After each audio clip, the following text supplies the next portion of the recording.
I'm Rachel with Stirring the Deep, and this is the next instructional video in a series that I'm doing called Stir the Deep with Me. This is part 2 of a lesson that I'm talking about in terms of expectations. What can we expect from this quiet time? And in the last video, I started listing some things that were more specific, that I have seen in my own experience and that I think are common to most believers. And it's probably something that a lot of people will go through or experience from being in this quiet time with God.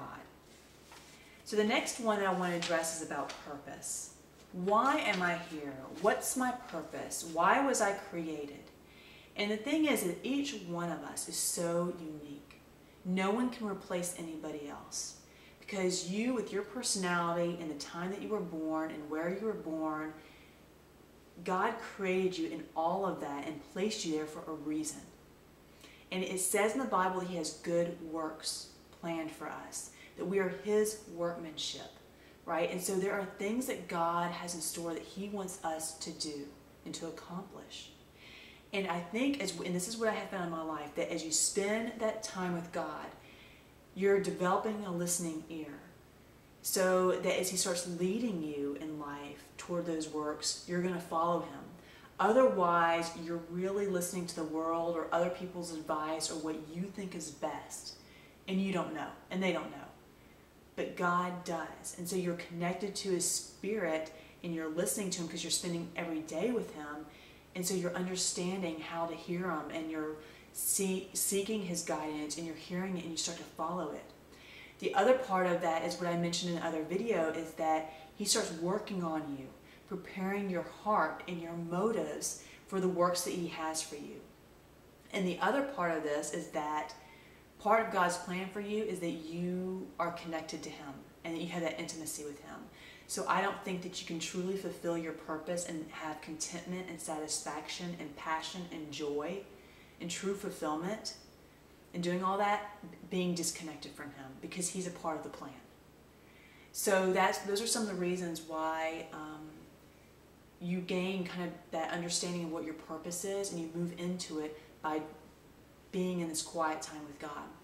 The next point that I want to mention is about faith. And faith is simply acting on your beliefs.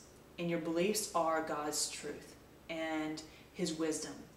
And fundamental to faith is trust. That you act on His word because you trust Him.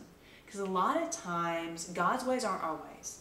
And so He's going to lead us to do things that maybe are outside our comfort zone, really don't go along maybe with common sense. I mean, thinking about marching around Jericho, right? That didn't make a lot of sense. And there's been things in my life where, you know, He was leading me a certain way, and that didn't exactly make sense in terms of what I should do, in terms of what the world would advise me to do. But it was what He wanted me to do. And I needed trust to be able to do that. To say, okay, God, you're leading me here, and it seems so contrary to what I think, but okay. And I had that conviction and I had that trust because I had this relationship. So that relationship is very important in terms of walking a life of faith. It's critical. The next point that I want to mention is that a lot of people didn't have a good father figure in their life. Either they didn't have one at all, or there was neglect or abandonment or abuse, or it just wasn't a very good relationship. And there's a lot of holes in people where that father should have been. But really, that place in our soul is really for God. And that's the thing that we should be focusing on. And I think so many of us get so trapped in trying to have our Father resolve things and see our Father to fill this or somehow fix this place in us, because we feel like, well, they damaged it, they need to somehow fix it. We can't look there. We have to look to God, because that place is for Him, ultimately. Because once you are born of Him, you are His child. You have a new family, and He wants to come in that place. Whether you had a good childhood or bad, God is to be your Father and to be that role, to be that provider, that protector, that defender. All those things that a father is. And so as you spend this time, you're going to learn not about just this bride mentality, but God is your Father. And that's so rich in terms of what it does in terms of our heart. And also it moves us into a very strong foundation in our lives, especially if we lacked that father in our earthly father. So that's something that's very rich that often comes out of spending this time with God. Another issue is about anger. And almost everybody has an issue with anger. Either they are repressing it, denying it, having a passive anger, or they're very aggressive. They just kind of lash out. There's this continuum and people fall all along it. And the thing is this is a very powerful emotion, and it can have tremendous effects on our body and on our health and on our relationships and our relationship with God. And so as you start abiding with God, He's going to bring that up when you're ready to face it and to address it. And He's going to work through that with you.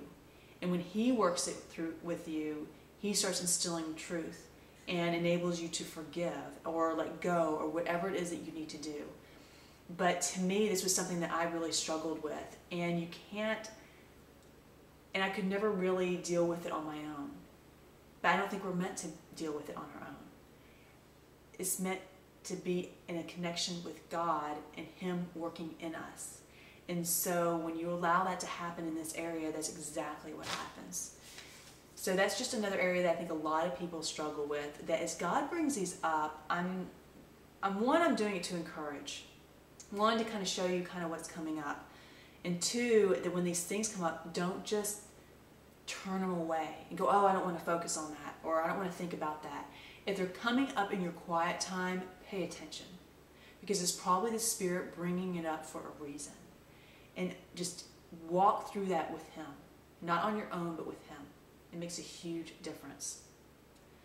The last thing that I want to mention is about having overwhelming discouragement, depression, and that kind of a thing. When you start cultivating this relationship with God, He starts dealing with a lot of issues in your life. And for one, that makes a huge difference in how you approach things and what you feel. So you start moving out of that depression or discouragement mentality. And the other thing is that you start developing a real trust in Him. So a lot of times discouragement comes from unmet expectations. And you start realizing, wait a minute, God's in control, He's sovereign, He's in charge of my life. And you start trusting Him in that. Even if you start seeming like you're going, you feel like He wants this, to lead you in a certain way, or He's giving you a certain vision, but you're going the opposite way, and you get frustrated. The thing is, if you're truly walking with God and you're seeking Him, right? That's all He asks us to do. Then that path, you may need to go there for a reason. And you may not know that now, but you need to just trust Him. And that's the thing, is you learn to trust Him because you have this relationship, then you just know that everything's working out as it should.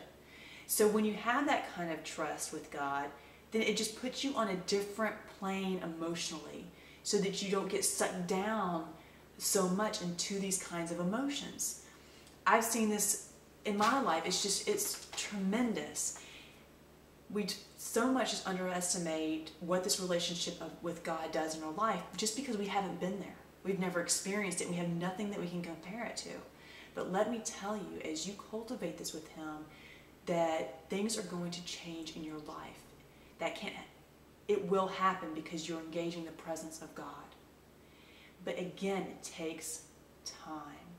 Be patient with yourself.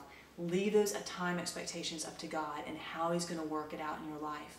But know that He desires good for you, and that He desires abundant life for you, and that He has all these things in store that He wants to give you. He wants to give you the kingdom. Until next time, keep stirring the deep, because it's the one thing that changes everything else.